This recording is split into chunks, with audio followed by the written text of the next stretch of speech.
dalam ujian global ini saya mendapatkan skill modul 5, yaitu visualitas dan relativitas. Kasus dari klinik kecantikan Bandar Lampung ini, uji visual sendiri adalah tingkat keandalan dan keahlian alat ukur yang digunakan ISO 6, yaitu pada validitas itu berarti menunjukkan alat ukur itu valid atau tidak. Itu pertanyaannya itu apakah sesuai dengan yang dicari atau tidak, atau melenceng gitu. Yang relativitas adalah tingkat kesahannya. Jadi jika ada yang banyak yang isinya ngawur itu terlihat nanti sah atau tidak, bisa mewakili atau tidak. Terus laporan saya ini variabel terikatnya, loyalitas konsumen, dan variabel-variabelnya kasusnya adalah klinik kecantikan ini Bandar Lampung sudah 7 tahun berdiri, dan masalahnya adalah makin bertambahnya tempat kecantikan di tempat-tempat lain. Oleh sebab itu, Austin Testing melakukan penelitian, yaitu apakah kepuasan konsumen terpengaruh terhadap loyalitas konsumen pada klinik tersebut, klinik kecantikan Kusuma Bandar Lampung. Pertanyaannya ini akan ditaruhkan sesuai dengan harapan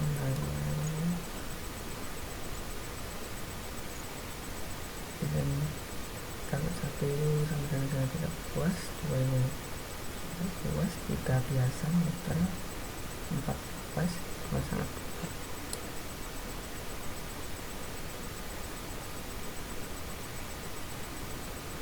Ini cukup semua.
Terus menjaga validitas dan relativitasnya itu dijelaskan. Terus ini kita relativitas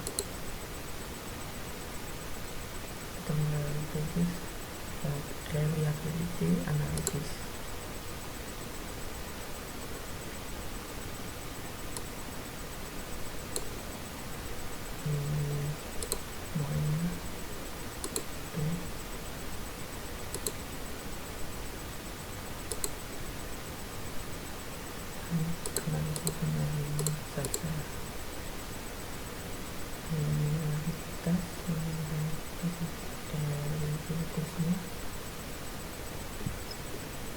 Ini kenapa rasanya tidak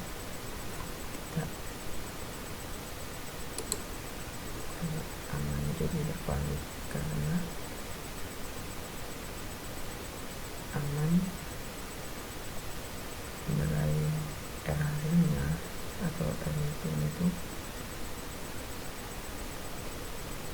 lebih kecil hasil daripada tabel. Cara mencari tabel ini adalah semua data kumpul 2, catanya itu 100, yang 2 jadi 98, tapi yang punya aman itu 9, jadi tidak memenuhi, jadi tak valid. Terus ini memenuhi semua di atasnya 1966. Kalau ada yang tidak valid, validitas ulang. Jadi sekarang ini tuh sampai tadi cuma paste, tapi tidak pakai yang tidak valid, aman. Oke.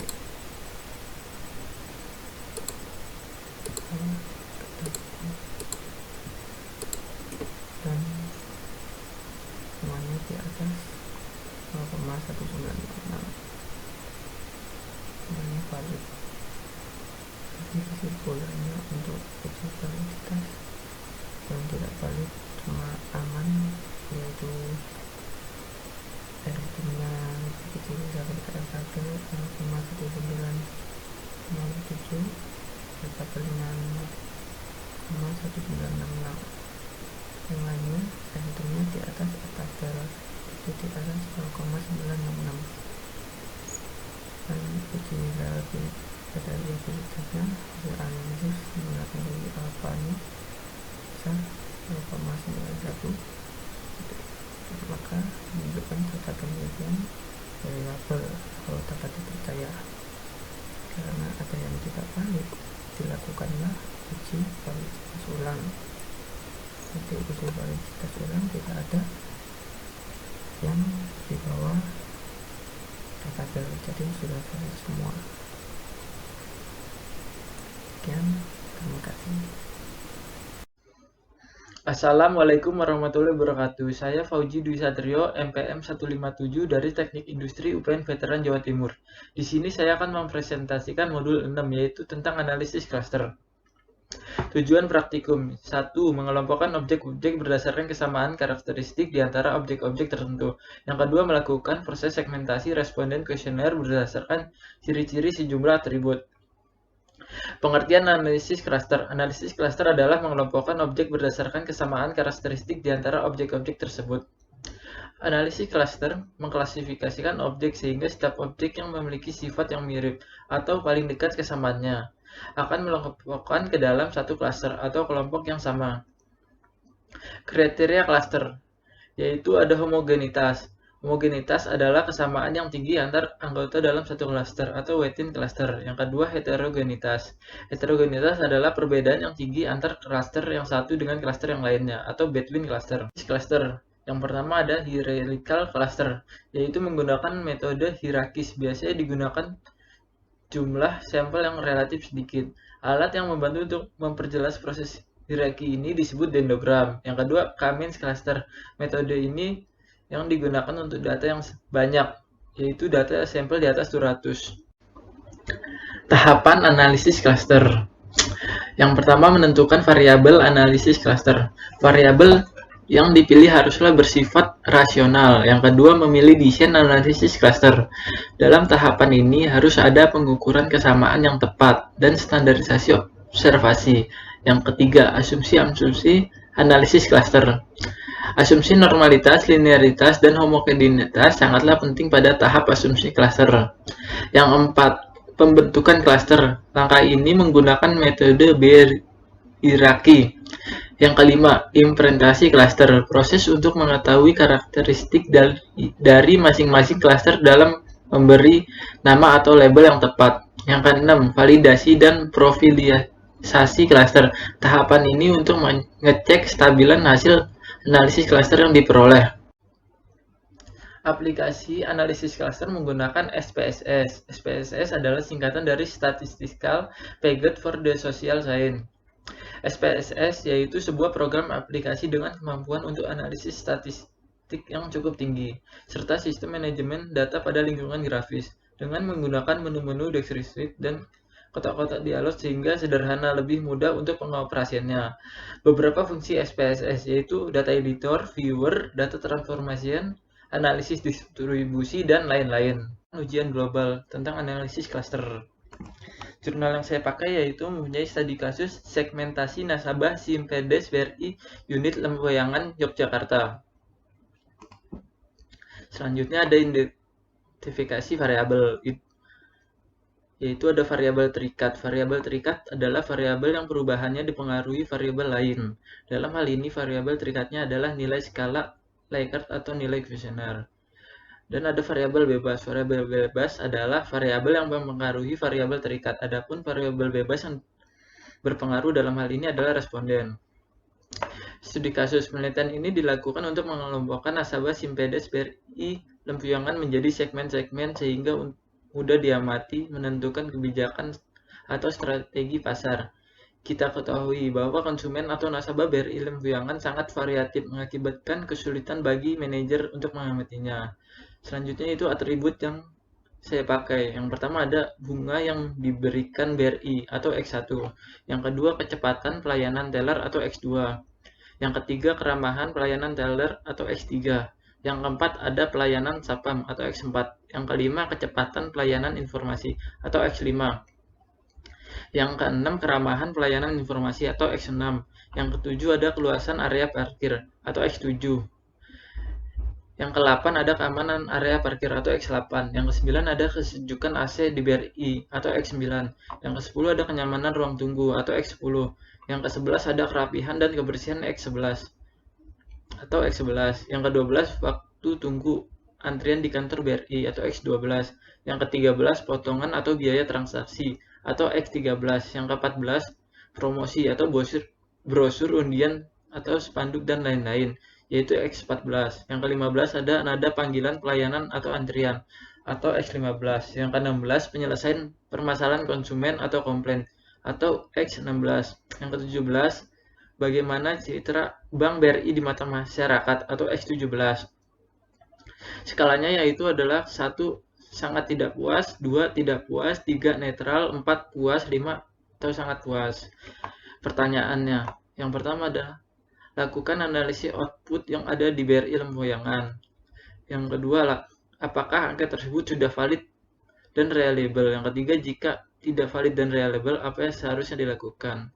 Berikut data tabel yang digunakan untuk mencari varian. Tabel datanya menggunakan kuesioner yang tadi kita dapatkan di jurnal tersebut,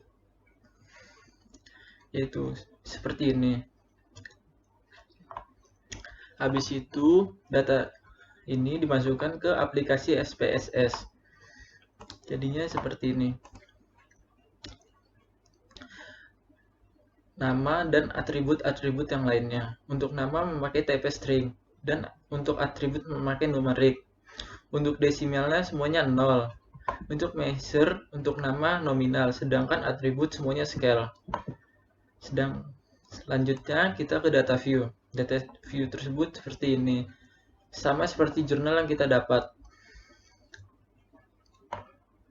Selanjutnya untuk mencari non-hierarchy cluster, yang pertama kita klik analyze, kemudian classify, habis itu combine cluster. Nah, di sini kita masukkan untuk variabel atributnya semua.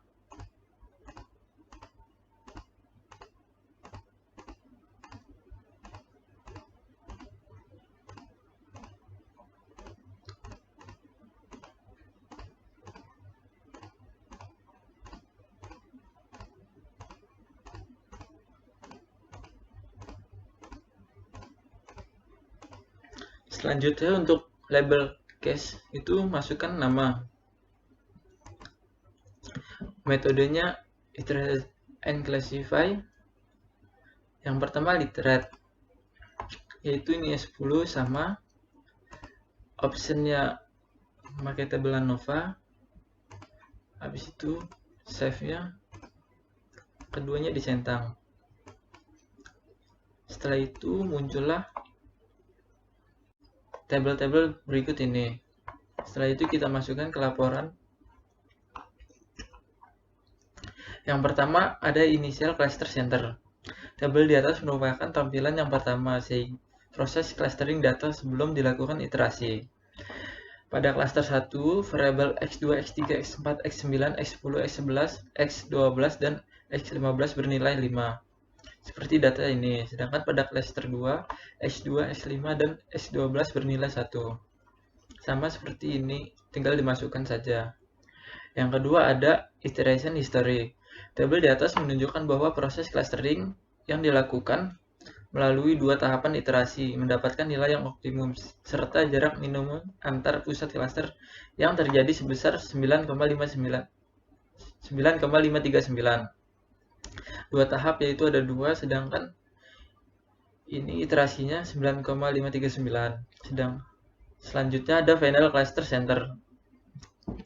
Tabel di atas merupakan tampilan akhir proses clustering setelah dilakukan 2 tahapan iterasi. Pada cluster 1, variabel X1, X7, X12, dan X14 bernilai 3. Seperti ini. Selanjutnya cluster 2 sama, yaitu pada variabel X2, X7, dan X12 bernilai 2. Seperti ini.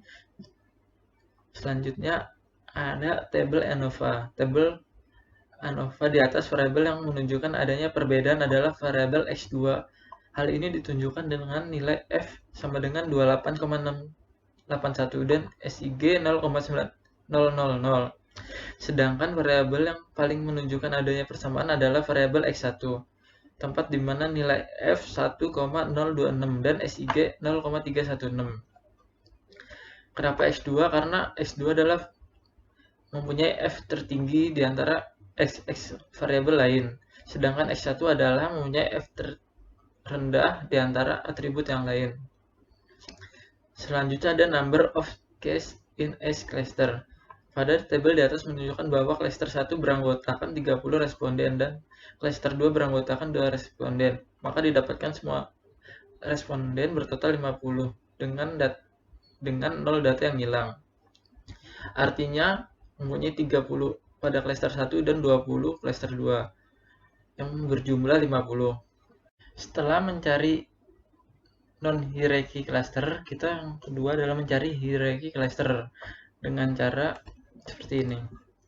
Yang pertama klik analyze, classify, lalu hierarchical clustering. Setelah itu muncul seperti ini, masukkan variabel yaitu atribut semuanya.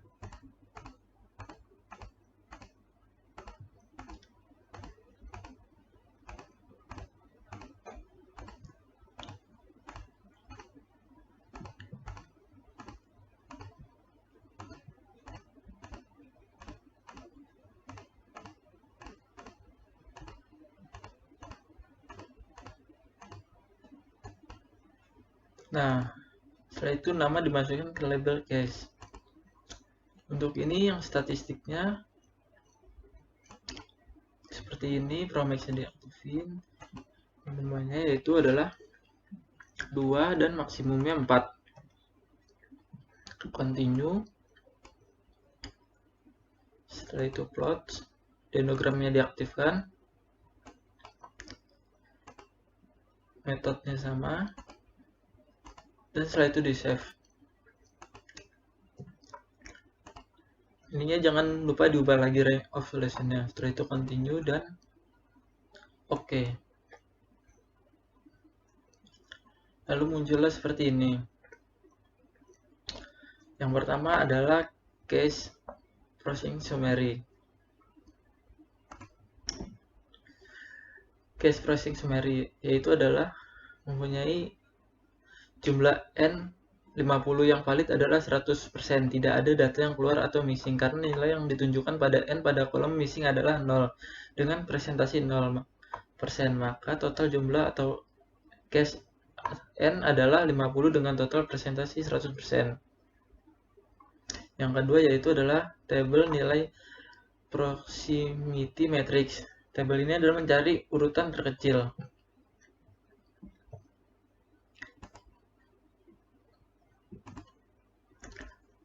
Nah, di sini kita mencari nilai terkecilnya yang berada pada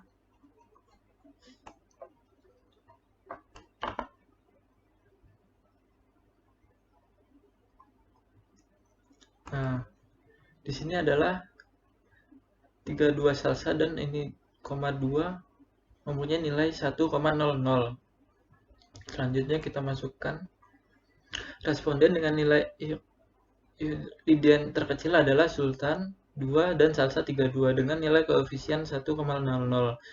Maka semakin kecil nilai koefisien, maka semakin mempunyai selera yang sama atau kesamaan dalam pemilihan.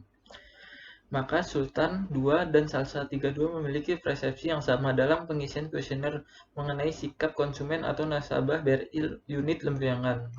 Agglomeration Schedule. Tabel ini merupakan hasil proses clustering dengan metode between group linked dan jarak antar variabel diukur atau measure dengan Euclidean, maka dilakukan pengelompokan secara bertingkat. Contohnya seperti ini, stack 1. Cluster kombinasi yaitu 2, 3, 2. Next stacknya 2. Selanjutnya stack 2 yaitu 2 dan 48. Next stacknya 18. 18 yaitu kombinasinya 2 dan 10. Next stack 20 yaitu kombinasinya 2 dan 29. Next stack-nya 25 kombinasinya itu 2 dan 16. Next stack-nya 32 kombinasinya yaitu adalah 1 dan 2. Next stack-nya 34 kombinasinya 1 dan 4. Next stack-nya 38 kombinasinya 1 dan 28. Next stack-nya 39 1 dan 44.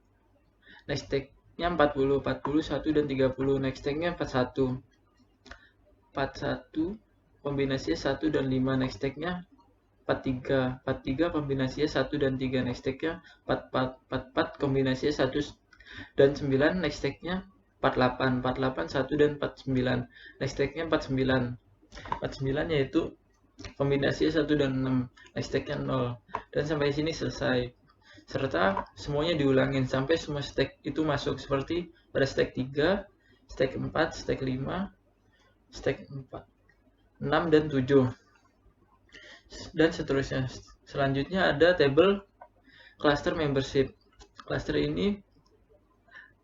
membership dengan 4 cluster yang termasuk dengan cluster 1 adalah Anissa, Sultan, Dwi, Farid, Nurus, Nisrina, Ade, Reski, Bima, Memunah, Pramesti, Gufron, Iklima, Dita, Lala, Ramadan, Eduardo, Nanda, Vivi, Galuh, Robi, Lisa, Ilham, Elvira, Gusti, Roland, Vika, Elsia, Salsa, Alma, Wahyu, Debi, Anda, Catur, Dina, Satria, Daniel, Tifa, Senas, Wulan, Aurelia, Sabrina, Dia, dan Sam.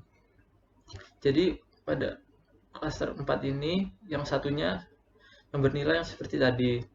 Selanjutnya cluster 2-nya yaitu Yudhistira dan Rofi, dan cluster 3-nya Karim, Miranda, dan Gofala. Yang cluster 4-nya yaitu Maulana, seperti ini.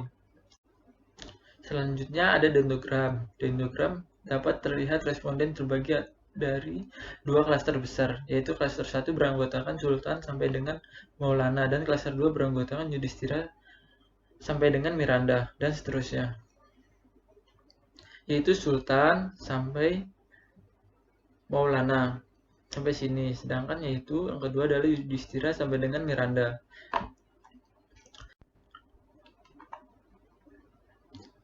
Kesimpulannya, adapun kesimpulan yang diperoleh dari studi kasus ini yaitu yang pertama, non-hierarchy cluster atau Kaminsky cluster. Proses clustering yang dilakukan melalui 2 tahap ini. 2 tahapan iterasi untuk mendapatkan nilai yang optimum, serta jarak minimum antar pusat cluster yang terjadi sebesar 9,539. Pada cluster 1, variabel X1, X7, X12, dan X14 bernilai 3, sedangkan pada variabel X2, X3, X4, X5, X6, X8, X9, X10, X11, X13, X15, X16, dan X17 bernilai 4. Pada cluster 2, variabel X2, X7, dan X12 bernilai 2, sedangkan variabel X1, X3, X5, X6, X8, X9, X10, X11, X13, X14, X15, dan X16 bernilai 3, sedangkan pada variabel X4 dan X5 bernilai 4. Dan didapat semua responden bertotal 50 dengan 0 data yang hilang atau missing. Variabel yang paling menunjukkan adanya perbedaan adalah variabel X2. Hal ini ditunjukkan dengan nilai F yaitu sebesar 28,081 dan SIG 0,00, sedangkan variabel yang menunjukkan adanya persamaan adalah variabel X1 yaitu bernilai F 1,026 dan SIG 0,316, sehingga semakin besar nilai F, maka semakin besar pula perbedaan variabel cluster yang terbentuk. Selanjutnya itu hierarchy cluster atau hierarchical cluster. Pada hierarchy cluster diperoleh bahwa hasil dengan jumlah data 50 yang valid adalah 100%. Tidak ada data keluar atau missing karena nilai yang dituju n pada kolom missing adalah 0.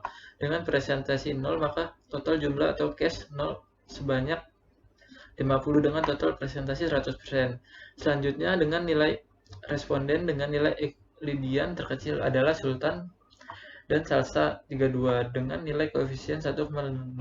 Semakin kecil nilai koefisien maka semakin mempunyai selera yang sama atau kesamaan dalam pemilihan. Maka Sultan 2 dan Salsa 32 memiliki persepsi yang sama dalam pengisian kuesioner mengenai sikap konsumen atau nasabah BRI unit pembayaran.